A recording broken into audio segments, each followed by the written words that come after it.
오늘 우리에게 주신 하나님의 말씀은 욥기 21장 1절로 4절입니다.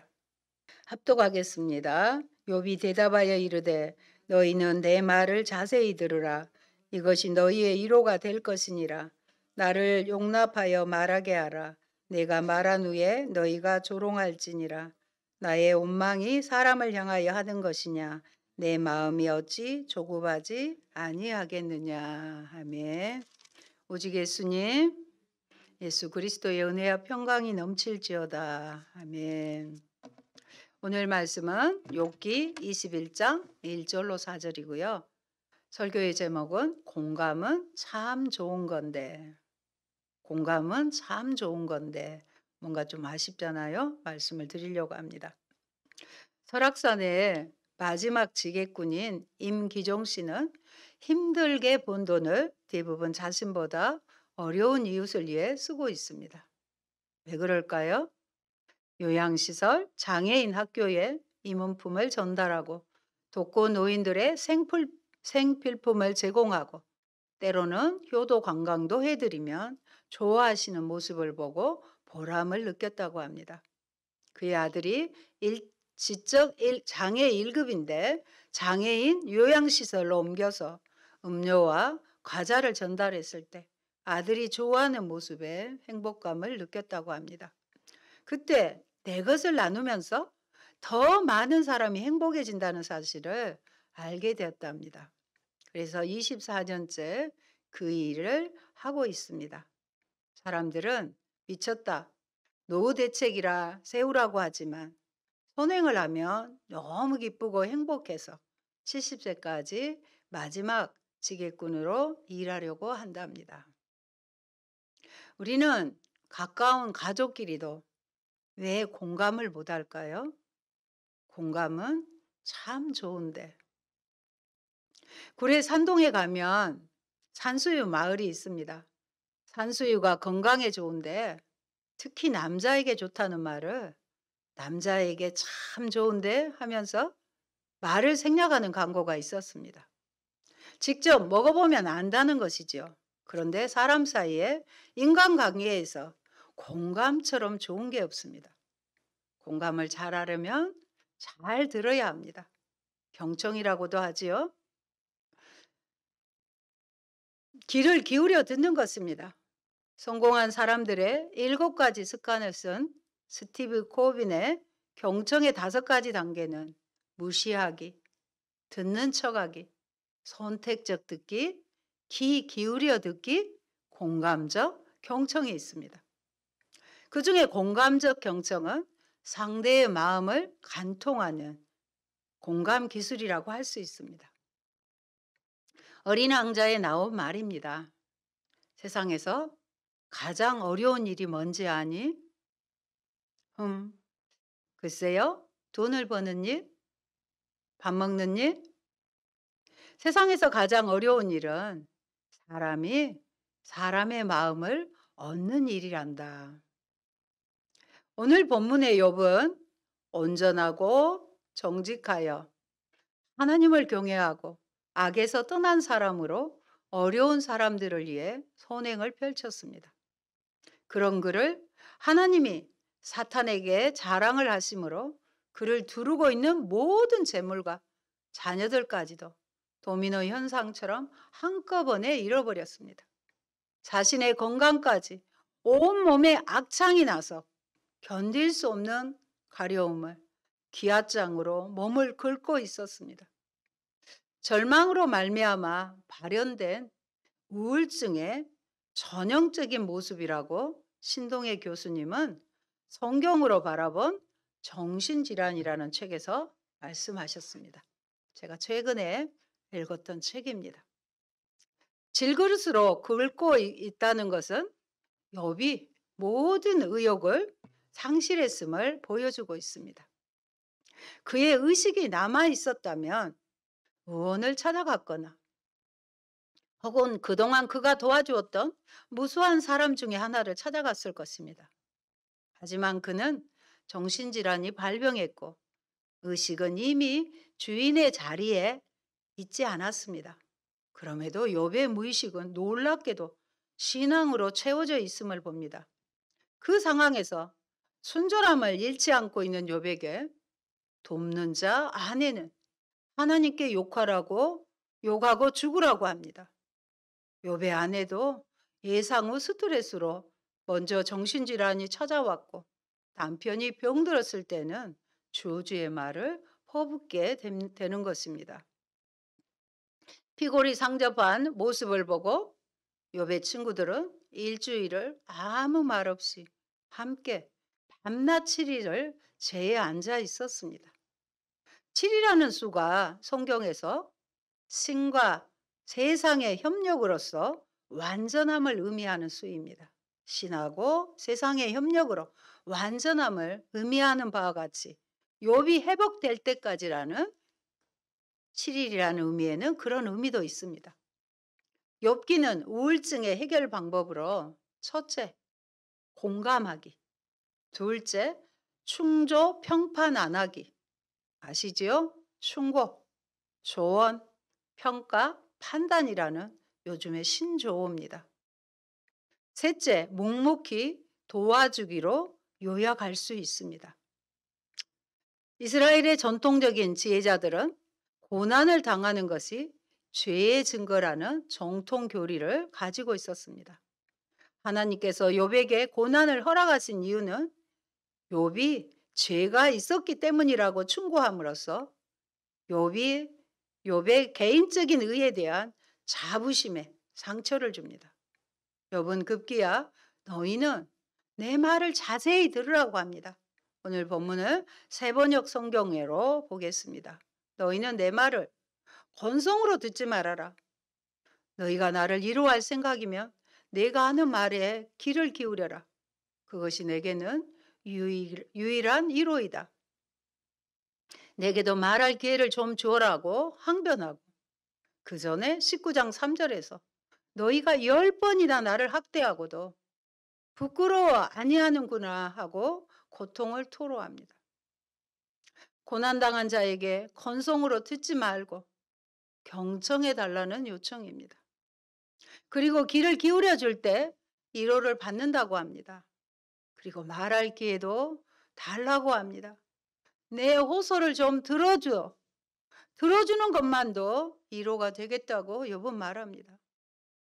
극심한 고난 중에 있는 자신에게 비판의 자세가 아니라 자신의 말을 경청하고 그에 부합되는 위로를 베푸는 것이어야 함을 지적하고 있습니다. 그리고 욥이 하나님 앞에 온전하기를 바라는 사람들은 아마 7 아들과 3 딸을 잃은 비참한 마음을 경험해 보지 못했기 때문일 것입니다. 이 말에 저도 공감합니다. 세상에 누가 이 비참한 욥의 마음을 헤아릴 수 있을까요? 우리들도 이 비통함에 조금이라도 공감하지 못한다면 인간의 죄를 위해 희생제물로 독생자를 주신 하나님 아버지의 비통한 마음 역시 알 길이 없을 것입니다. 다시 말해 욥이 비통함을 느낀다는 것은 하나님도 비통함을 느끼신다는 의미인 것입니다. 왜요? 사람은 하나님의 형상으로 만들어졌기 때문입니다. 하나님은 10 아들을 잃고도 하나님께 충성할 수 있는 냉정한 인간을 바라시고 만든 것이 아닙니다. 10 자녀를 잃고 울부짖을 수밖에 없는 감정이 따뜻한 인간을 만드신 것입니다. 그러므로 우리가 하나님께 감사를 드릴 수 있는 가장 큰 이유는 하나님께서 공의를 보이시기에 그 아들을 대속물로 주신 것이라는 이성의 동의를 느끼는 것보다 하나님께서 당신의 마음에 참담함과 고통이 있음에도 독생자를 대속물로 주신 감정의 동의를 느끼기 때문입니다. 하나님의 감정을 아는 자들만이 진정으로 하나님을 이해하고 하나님을 사랑할 수 있는 것입니다. 남녀 관계의 바이블, 연애의 교과서라 불리는 세계적인 베스트셀러 존 그레이의 책 화성에서 온 남자, 금성에서 온 여자의 책을 읽어보았습니다. 남자와 여자의 차이점을 화성과 금성을 예로 들어 알려주는 책입니다. 100만 부가 팔렸다고 하지요. 40년간 관계 전문 상담가로 활동하고 있는 존 그레이 박사는 2만 5천여 명의 커플과의 상담을 통해 남녀 사이에 일어나는 갈등의 원인을 규명했습니다. 바로 남자와 여자가 서로 본질적인 차이점을 인지하지 못하고 있기 때문이라는 것입니다. 존 그레이는 남자는 화성에서 여자는 금성에서 왔다는 한편의 동화 같은 이야기로 이성 간 오래된 논쟁을 풀어나갑니다. 각기 전혀 다른 언어와 사고방식을 가진 행성에서 왔지만 지구에서 오랫동안 살고 적응하면서 우리는 서로가 다른 존재라는 것을 잊어버렸습니다. 그러고는 상대가 자기가 생각하는 것처럼 생각하고 자기가 원하는 것을 원하는 거라고 믿는데 바로 여기에서 갈등이 시작되는 것입니다. 한 번 더 말씀드릴까요? 상대가 자기가 생각하는 것처럼 생각하고 자기가 원하는 것을 원할 거라고 믿는 데서부터 갈등의 시작이 되는 것입니다. 남녀가 근본적으로 다르다는 사실을 인식하지 못하기 때문입니다. 이 책은 남녀가 서로 다르다는 것을 제대로 인식한다면 상대를 이해할 수 있게 되고 상대방을 자신의 사고나 행동의 틀에 맞추지 않고 받아들일 수 있다는 것을 잘 보여줍니다. 남자는 화성인이고 여자는 금성이기 때문에 서로의 언어와 사고방식은 다르다는 존재가 깔려 있는 것입니다.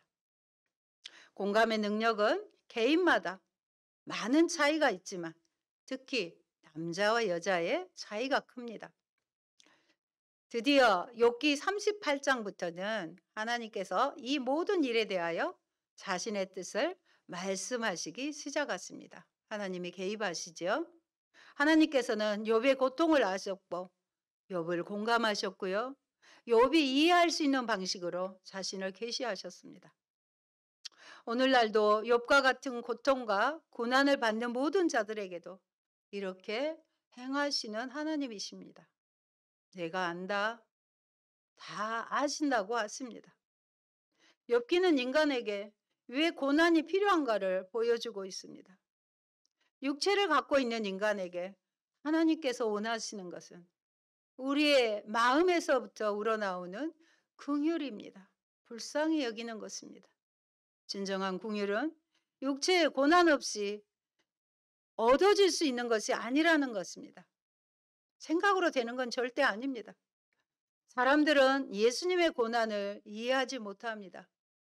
적어도 신이라면 인간과 같은 고통을 왜 겪어야 하는지 수긍하지 못합니다. 하지만 하나님이신 예수님께서 인간의 고통을 겪으신 것은 인간을 진정으로 이해하는 가운데 사랑하시기를 원하셨기 때문입니다.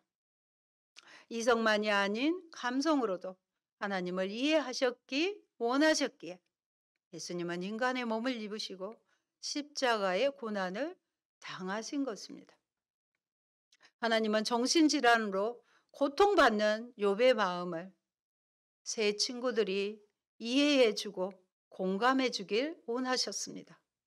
그러나 새 친구의 율법은 욥을 죽이는 율법이 되었고요. 엘리후의 율법은 욥을 살리는 율법이 되었습니다. 그 차이는 욥에 대한 감정적인 공감이 있었느냐에 달린 것입니다.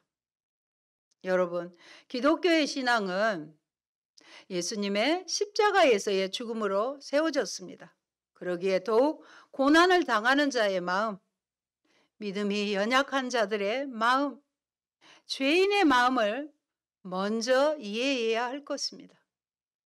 용서와 긍휼의 말씀은 성도들을 생명의 길로 이끌 것입니다. 그러기에 마음을 얻는 지혜, 경청이라는 책에서 오늘 인상하니 계속 책 시리즈가 나오네요. 책에서 경청을 위한 5가지 행동 가이드를 제안합니다. 여러분들 이렇게 따라서 실천해 보는 것이 좋으십니다. 첫째, 공감을 준비하자. 대화를 시작할 때 먼저 나의 마음속에 있는 판단과 선입견, 충고하고 싶은 생각들을 다 비워내고 그냥 들어주자. 이게 첫째예요. 둘째는 상대를 인정하자. 상대방의 말과 행동에 잘 집중하여 상대방이 얼마나 소중한 존재인지를 인정하자. 상대를 완전한 인격체로 인정해야 진정한 마음의 소리가 들린다. 셋째, 말하기를 절제하자. 말을 배우는 데는 2년이 걸리지만 침묵을 배우는 데는 60년이 걸린다고 한다. 누구나 듣기보다 말하기를 좋아하는 이유는 상대를 이해하기 전에 내가 먼저 이해받고 싶은 욕구가 앞서기 때문이다. 이해받으려면 내가 먼저 상대방에게 귀 기울여야 한다. 먼저 이해하고 다음에 이해받으라. 말하기를 절제하고 먼저 상대방에게 귀 기울여 주자. 네 번째는 겸손하게 이해하자. 겸손하면 들을 수 있고 교만하면 들을 수 없습니다. 내 생각과 다른 말을 해도 들어줄 줄 아는 자세가 가장 중요하다. 마지막 5번째, 온몸으로 응답하자. 경청은 귀로만 하는 것이 아니다. 눈으로도 하고 입으로도 하고 손으로도 하는 것이다. 상대의 말에 귀를 기울이고 있음에 계속 표현하라. 몸짓과 눈빛으로 반응을 보이라. 상대에게 진정으로 귀 기울이고 있다는 신호를 온몸으로 보내자. 그렇구나, 그랬구나 이렇게 표현하시라는 것입니다. 여러분, 인생을 살다 보면 부부지간에 많은 말다툼이 있습니다. 이는 정신 이상에서 나온 말들이기에 그 의미에 신경을 쓰면 안 됩니다. 그 말 뜻은 모두 나를 도와달라, 살려달라, 우리 다시 잘해보자라는 의미라는 것을 알아야 되는 거예요. 사탄은 항상 하나님의 법을 세우는 것처럼 행동하지만 실상은 사람들을 멸망시키기 위한 정죄가 그의 본심인 것입니다. 정죄함이란 하나님의 법을 세우려는 말을 빙자해서 그 말에 영향을 받는 사람들의 생명을 망하게 하는 것입니다. 정죄가 사람을 망하게 하는 것입니다. 어떤 사람들은 자신의 지적이나 정죄에 떠나는 교인들을 보고 믿음이 없기에 할 수 없는 일이라고 쉽게 말합니다. 의외로 교회에서 상처를 받아서 신앙에 떠난 자들을 많이 봅니다. 하지만 예수님께서는 작은 자 하나도 실족하게 하지 말라고 하셨습니다. 사실상 욥기는 하나님께서 성도들 간에 정죄하는 문제에 대해 새 친구는 계속 정죄했잖아요. 얼마나 민감하신가를 보여주고 있습니다. 마지막으로 긴 변론이 끝나고 젊은 엘리후가 욥에게 말을 합니다. 33장 15절의 말씀입니다. 하나님은 사람의 생명을 파멸에 빠지지 않도록 지켜주시며 사람의 목숨을 사망에서 건져주십니다. 그러기에 사람이 꿈을 꿀 때에, 밤에 환상을 볼 때에, 또는 깊은 잠에 빠질 때에, 침실에서 잠을 잘 때에, 바로 그때에 하나님은 사람들의 귀를 여시고 말씀을 듣게 하십니다. 육신은 피곤하여 잠을 잘지라도 영은 깨어 있어 하나님의 뜻을 듣게 되는 것입니다. 사람들은 거기에서 경고를 받고 두려워합니다. 사람의 생명을 파멸에 빠지지 않게 하시고 사망에서 건져주시기에 하나님은 말씀하고 계시는 것입니다. 우리는 그 하나님의 말씀을 들어야 합니다. 하나님께서는 욥에게 듣고 대장부답게 대답해 보라고 말씀하셨습니다. 하나님께서는 자신의 의로움으로 하나님의 공의를 따지고자 했던 욥의 입을 막으시고 듣게 하신 것입니다. 욥은 인간은 결코 하나님의 정의를 심판할 만큼의 모든 지식을 가지고 있지 않으며 그런 자격도 없다는 것을 깨닫고 회개합니다. 그러나 욥의 친구들은 자신의 경험과 지식이란 잣대를 가지고 고난 가운데 부르짖는 욥을 일방적으로 정죄하기에 급급했습니다. 사랑하지도 않았습니다. 도움도 되지 못했습니다. 육체적으로 고통당하는 욥에게 영적으로 정신적으로 고통을 주는 무정한 자였습니다. 욥의 고난을 당한 목소리를 애써 듣지 못했습니다. 나의 모습, 우리의 모습 같지 않습니까? 이를 통해 고난당하는 이웃에 대한 이해와 사랑이 요청됩니다. 이런 친구들에게도 하나님은 번제물을 가지고 욥에게 가서 너희가 용서받을 수 있는 번제를 드리라고 하십니다. 어리석게 말했지만 그대로 갚지 않겠다는 것입니다. 그리고 욥의 기도를 들어주셨습니다. 여러분, 최고의 사랑이신 예수님은 이 땅에 오셔서 고통을 겪고 있는 사람들을 애써서 찾으셨습니다. 고난당하는 자들과 함께 하셨습니다. 깊은 이해와 사랑으로 그들을 위로하시고 심지어 죄인에 대해서까지 정죄하신 대신에 용서와 치유의 은총을 베푸셨습니다. 그래서 바리새인들이 예수님이 죄인과 먹고 마시는 죄인의 친구가 되었다고 했습니다. 화려한 왕궁이 아니라 비천하고 초라한 마구간에 탄생한 것부터 다릅니다. 죄인과 함께 하시기에 이 땅에 임마누엘로 오셨고 죄로 인해 수고하고 고통 중에 있는 인류를 위하여 자기의 생명을 기꺼이 내어주셨습니다. 그리고 들을 귀가 있는 자는 들으라고 교회에게 말씀하십니다. 여러분, 대부분의 사람은 고통을 겪으면 어찌할 바를 모릅니다. 그것은 진정한 고통을 겪어보지 않았기 때문입니다. 진정한 고통을 겪어본 사람은 당장의 고통을 보지 않고 뒤에 오게 될 기쁨을 바라봅니다. 그러므로 지금 여러분이 고통 속에 있다면 오히려 감사해야 합니다. 고통은 설레는 순간을 선물로 주시기 위한 하나님의 신호이기 때문입니다. 한 번 더 말씀드릴까요? 고통은 설레는 순간을 선물로 주시기 위한 하나님의 사인이라는 것입니다. 그래서 고통은 곧 성공의 스승입니다. 고난을 극복한 욥은 하나님으로부터의 갑절의 축복을 받습니다. 주님께서 욥의 말년에 이전보다 더 많은 복을 주셔서 재산도 갑절이나 되고 정확해요. 성경 보면. 아들 7과 아리따운 딸 3을 주셨습니다. 근데 그 아내에게 역시 주셨습니다. 그 뒤에 욥은 140년을 살면서 그의 아들과 손자 4대를 보았습니다. 이렇게 욥은 오래 살다가 세상을 떠났습니다. 하나님의 갚으심입니다. 그렇습니다. 의인은 궁극적으로 종말론적인 축복을 받습니다. 그러므로 일시적으로 고난을 받을 때 여러분 낙심하지 마십시오. 좌절하지 마시기 바랍니다. 고난을 당할수록 더욱 하나님을 경외하며 의인에게 갚아주시는 종말론적인 축복을 바라보고 고난을 이겨내야 합니다.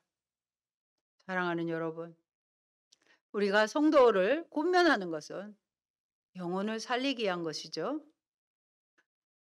그럴 때 어떠한 접근이 필요할까요? 답은 예수님을 바라보면 됩니다.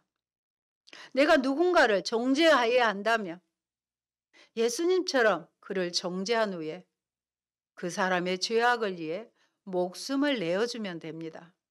이게 가능할까요? 만일 내가 누군가를 이해하고 용서하려 한다면 그의 변화를 위해 기도하고 계속적으로 말씀을 공급하면 됩니다. 이것이 예수님께서 보여주신 방식입니다. 정죄와 용서로만 끝나는 모든 것은 영혼의 구원에서 문제를 발생시킵니다. 하나님께서는 욥의 친구들이 아닌 욥과 공감하시는 방식으로 욥의 깨달음을 돕고 계시다는 것을 알 수 있습니다. 하나님만이 진정한 공감자가 되시는 것입니다. 하나님의 구원은 우리의 부르짖음에 앞서서 우리보다 더욱 간절하게 우리를 도우시는 분이십니다. 로마서 5장 8절은 이렇게 기록되어 있습니다. 같이 보십니다. 우리가 아직 죄인 되었을 때에 그리스도께서 우리를 위하여 죽으심으로 하나님께서 우리에게 대한 자기의 사랑을 확증하셨느니라. 아멘. 아직 우리가 하나님 자녀도 되기 전에 죄인이었을 때에 그리스도께서 우리를 위해서 죽으심으로 하나님의 사랑을 확실하게 증거하셨다는 것입니다. 사랑하는 여러분, 엘리후의 권면은 욥의 심정을 공감한 마음에서 나왔기에 진정으로 욥을 살릴 수 있는 권면을 할 수 있었던 것입니다. 우리도 예수님처럼 내 주변에 고통을 겪는 사람의 말에 귀를 기울입시다. 그리고 공감합시다. 고난 가운데서도 끝까지 공감해주는 내 편이 있는 사람은 진정 남편이 아니라 내 편이 있는 사람은 진정 행복한 사람일 것입니다. 우리도 생명을 살리는 공감을 잘하는 자가 되시기를 예수님 이름으로 축원합니다. 아멘. 좋으신 아버지 감사합니다. 의롭고 온전하고 하나님께 신실했던 욥이 고난을 당했을 때 대다수의 사람들은 욥의 세 친구처럼 그를 정죄하고 아버지 하나님 그 10아들을 잃고 재산을 한꺼번에 잃어버린 욥을 이루하지 못하고 늘 인과응보의 사상으로 공격하는 것을 봅니다. 하나님 우리 안에 사랑이 없음을 고백합니다.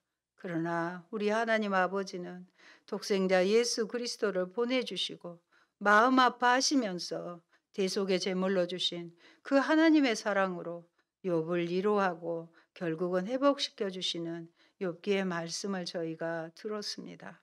하나님, 우리에게도 사람의 마음을 얻을 수 있는 공감적 경청을 할 수 있게 하시고 나보다 어려운 이들을 주님의 마음으로 돌볼 수 있는 바라볼 수 있는 저희들이 되게 도와주시옵소서.